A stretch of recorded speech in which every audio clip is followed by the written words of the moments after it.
Hello, bienvenue dans cette nouvelle vidéo de From K to M. Aujourd'hui, je vais te parler de la recherche d'associés techniques, qui est un problème classique des entrepreneurs. Avant ça, je vais me présenter. Du coup, je suis Alex Penou, je suis un développeur passionné de business. J'ai été CTO d'une startup qui s'appelle AgroLeague, de sa seed jusqu'à sa série A. Et aujourd'hui, je suis freelance dans la résolution de problèmes pour les entrepreneurs. Donc, je vais les aider avec mon background de CTO à structurer leurs équipes, à trouver un cofondateur technique, à automatiser certains process et parfois à développer, que ce soit en web ou en application, sur des stacks React, Node et en TypeScript, et en base de données Mongo ou PostgreSQL. Alors, pourquoi aujourd'hui c'est un problème pour les entrepreneurs de chercher un cofondateur et pourquoi ça reste difficile? C'est, dans un premier temps parce que les fiches de poste sont nulles et que, les recherches et les process dans lesquels j'ai participé et auxquels je continue de participer, en tant que CTO qui est chassé, sont souvent assez nuls. Souvent, l'entrepreneur, il vient avec, une petite présentation de sa boîte. Derrière, il va mettre 3 gros pavés sur, les attentes qu'il attend de son associé technique. Et voilà, et il s'attend à ce que un développeur ou en tout cas un tech puisse se dire, ok, ben c'est vraiment l'opportunité que j'attendais et je vais arrêter ma carrière pour rejoindre cette aventure. Alors parfois ça marche, c'est assez rare, et puis au fur et à mesure, avec le temps, ils adaptent leur discours, ils ont des introductions, etc. Et ils arrivent à trouver des partenaires techniques. Il y a aussi un autre problème, c'est que souvent il y a beaucoup d'entrepreneurs qui cherchent un associé technique avant d'avoir la moindre traction et la moindre validation de marché. Du coup, c'est absolument pas sexy pour un développeur de rejoindre. Euh, il faut, quand on est un entrepreneur, pouvoir montrer qu'on est capable de faire le job sur sa partie qui est souvent sales ou commercial, en tout cas partenariat de la boîte. Et derrière, une communication, et derrière, pouvoir avoir le partenaire technique qui va souvent s'occuper du produit et de la tech. Et aussi, il y a très peu d'empathie dans les process, c'est-à-dire que les entrepreneurs pensent souvent juste à leur intérêt dans la relation, mais oublient l'intérêt que l'autre va avoir dans le projet et du coup qui pourrait lui faire changer d'avis et l'inciter à vous rejoindre. Ok, du coup pour ça, on est obligé de mettre du personnel maintenant quand on va chercher un profil tech. Parce que tout le monde connaît l'adage, l'association en entrepreneuriat, c'est comme un mariage, et pourtant, on continue d'avoir des trucs impersonnels. Si on réfléchit avec le prisme du mariage, on est obligé de parler de soi, d'expliquer pourquoi c'est bien de travailler avec soi, pourquoi il faudrait travailler avec soi, avec l'entrepreneur et pas quelqu'un d'autre, et donner du contexte un peu sur la vie que va ressembler la vie vers laquelle va tendre la relation. Ok, et aujourd'hui, il y a beaucoup trop de concurrence pour qu'on puisse se permettre d'être mauvais dans ça. Donc sur la première partie, il est important de se présenter, donc de pouvoir présenter un peu ses qualités, un peu ses défauts, son histoire, pourquoi on a monté la boîte, qu'est-ce qui nous motive dedans, et un truc qui est assez important, de trouver un ou deux éléments qui permettent d'être différenciants par rapport aux autres entrepreneurs qui vont chasser le profil que vous essayez de faire entrer dans votre aventure. Et du coup, de trouver des critères qui sont différenciants. Ça n'a pas besoin d'être des, des trucs de l'espace, ça n'a pas besoin d'être des diplômes incroyables, mais ça peut être OK parce que avec mon histoire, je pense que j'ai craqué un truc que les autres n'ont pas craqué, ou parce que je pense que je suis bon dans ça, et que c'est agréable de travailler avec des gens qui sont bons dans ça, etc. Ensuite, il faut pouvoir aussi présenter sa boîte de manière simple. Donc, un truc du style, nous faisons X pour les personnes Y qui ont besoin de A car elles sont dans la situation B. Et en fait, ça va permettre en une phrase, de travailler une structure qui est facilement compréhensible et qui permet de se dire à la personne à qui on va envoyer notre fiche de poste, notre introduction, etc., de dire, OK, est-ce que c'est un secteur dans lequel je me projette? Et voilà le problème, qui résolvent et pour qui. Ensuite, il faut pouvoir présenter ses exploits. Si on n'a pas d'exploit, ça va être très compliqué d'exiger un nombre de compétences techniques importantes, sinon on n'est pas capable de dire ce qu'on a fait pour notre propre boîte. Donc ça peut être de l'attraction, c'est pas forcément des clients payants, ça peut être des clients sur une newsletter, sur une waiting list, ça peut être un carnet de contacts ou d'anciens clients dans un ancien taf qui ont exprimé un soutien particulier, etc. Mais en tout cas, il faut des preuves de traction.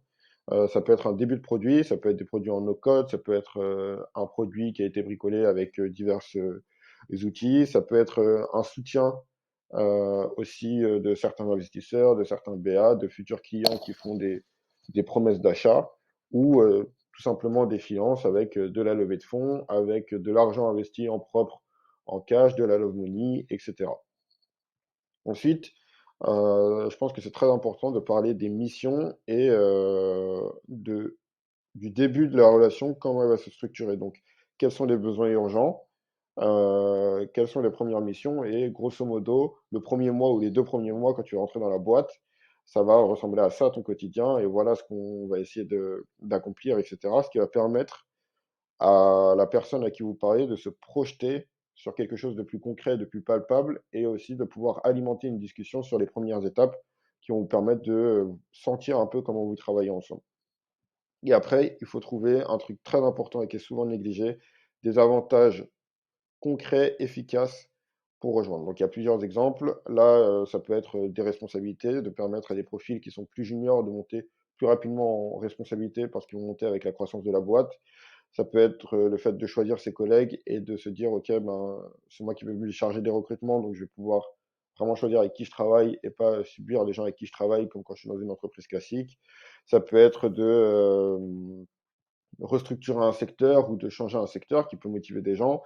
Ça peut être d'avoir des parts, ça peut être une potentielle richesse. Essayer de trouver des avantages et faire preuve d'empathie, de se mettre à la place de l'autre et se dire, OK, qu'est-ce qui pourrait le faire changer d'avis et de se dire, OK, j'arrête ma carrière ou je quitte mon job ou je me consacre 100% de mon temps à un nouveau projet qui souvent n'est pas le sien pour tels arguments. Et ça a deux impacts. Le premier, c'est que ça permet à la personne de changer d'avis et ça permet aussi de quand il va prendre sa décision et qu'il va en parler à son entourage et que son entourage va dire, OK, je comprends pas pourquoi tu veux faire ça, d'avoir des arguments pour plaider en faveur du choix. Derrière, il y a de la simplicité et de l'honnêteté à mettre. Aujourd'hui, il y a beaucoup trop de bullshit dans les offres de poste et dans le discours des entrepreneurs que les chargent des cofondateurs. Et aujourd'hui, c'est compliqué de continuer sur cette tendance. Donc, il faut être transparent sur le stade de la boîte. Il faut, parce qu'il n'y a rien de pire que avoir quelqu'un qui rejoint la boîte, qui est chaud pour rejoindre la boîte et qui se rend compte que tout ce qu'il pensait avéré dans la boîte ou stabilisé ou en tout cas accompli ne l'est pas vraiment. Et du coup, ça va créer une certaine frustration, une déception qui va faire que ce candidat va se sentir lésé et a de grandes chances de partir et qu'il faudra recommencer tout le process et vous allez tous perdre du temps, lui comme toi.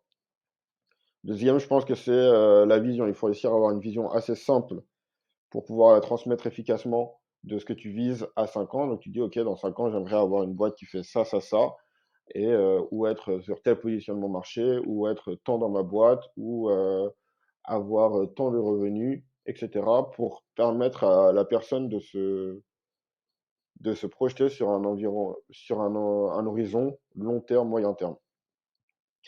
La mission, donc c'est important de parler de ce que tu veux résoudre pour le marché, de pouvoir l'exprimer clairement et ça va te permettre pour les gens pour qui la mission résonne totalement, de pouvoir se sentir engagé émotionnellement.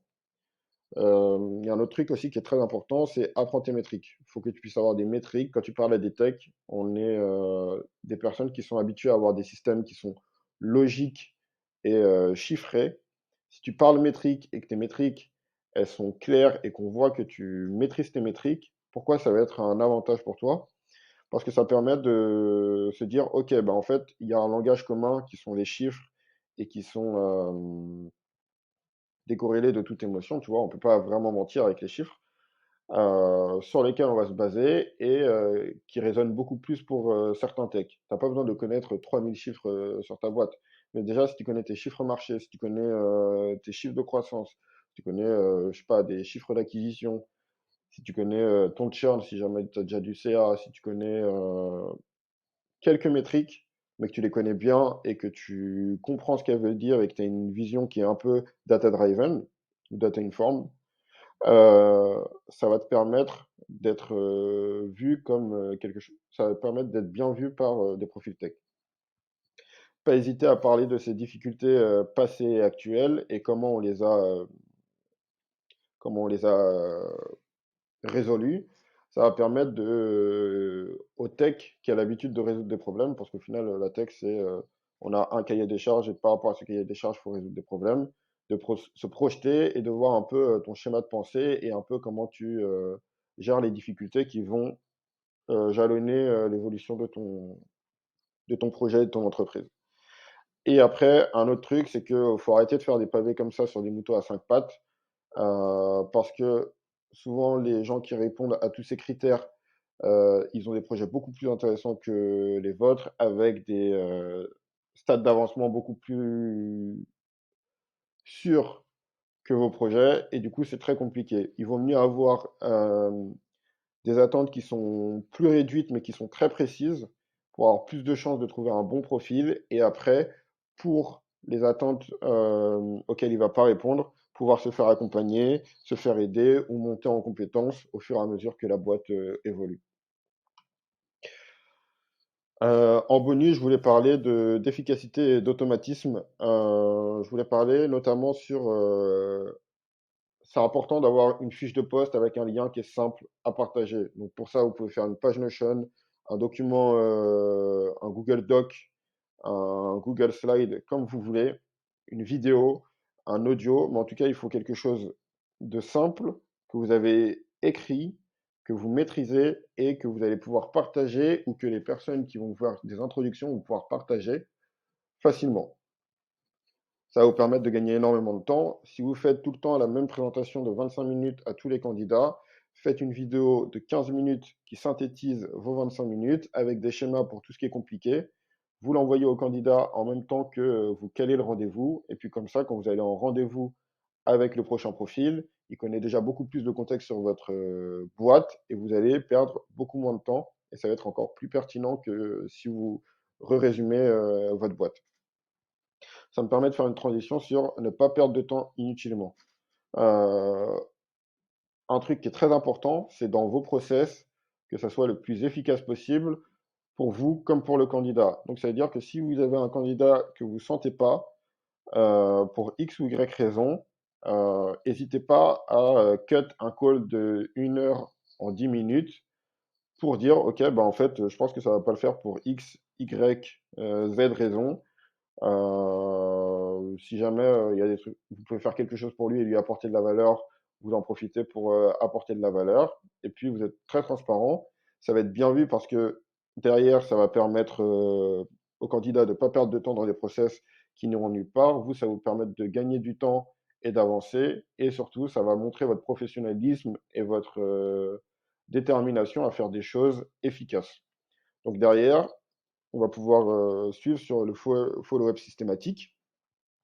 C'est important quand vous refusez un candidat de savoir s'il n'a pas des potes qui pourraient être intéressés ou des introductions ou des gens qu'il connaît à qui il pourrait partager l'offre et ce qui va vous permettre de faire grandir le réseau auquel vous avez accès et même de prendre des nouvelles d'un candidat avec qui ça se passe bien ou non. Une semaine, 10 jours après, vous mettez un rappel dans l'agenda. Ça permet de créer une relation de confiance et ça fait toujours plaisir au candidat et du coup, ça va lui permettre de mieux partager votre offre à son réseau. Du coup, pour résumer, il faut humaniser au maximum votre recherche. Il faut simplifier vos offres, rencontrer des gens, prendre le temps de les comprendre, euh, ce sera très important, et de l'humaniser le plus possible en restant efficace. Et puis, il faut penser une association de personnes au-delà du projet. En fait, vous n'allez pas chercher forcément des compétences, parce que les compétences, ça peut s'acquérir, et même les hard skills, quand on a une base en code, eh ben, on peut très vite monter en compétence sur d'autres technologies. Mais il faut penser association et comment vous allez travailler avec cette personne et être efficace avec cette personne. Voilà, du coup, si jamais vous voulez me contacter pour X ou Y questions, vous pouvez le faire directement dans les commentaires de la chaîne YouTube, ou sinon vous pouvez m'ajouter sur LinkedIn, sur linkedin.com/in/acpenou, ou avec Alex Penou dans la recherche, pour me poser vos questions. Si jamais vous avez besoin d'un accompagnement, vous pouvez aussi me contacter via LinkedIn, et puis on en discute. Salut!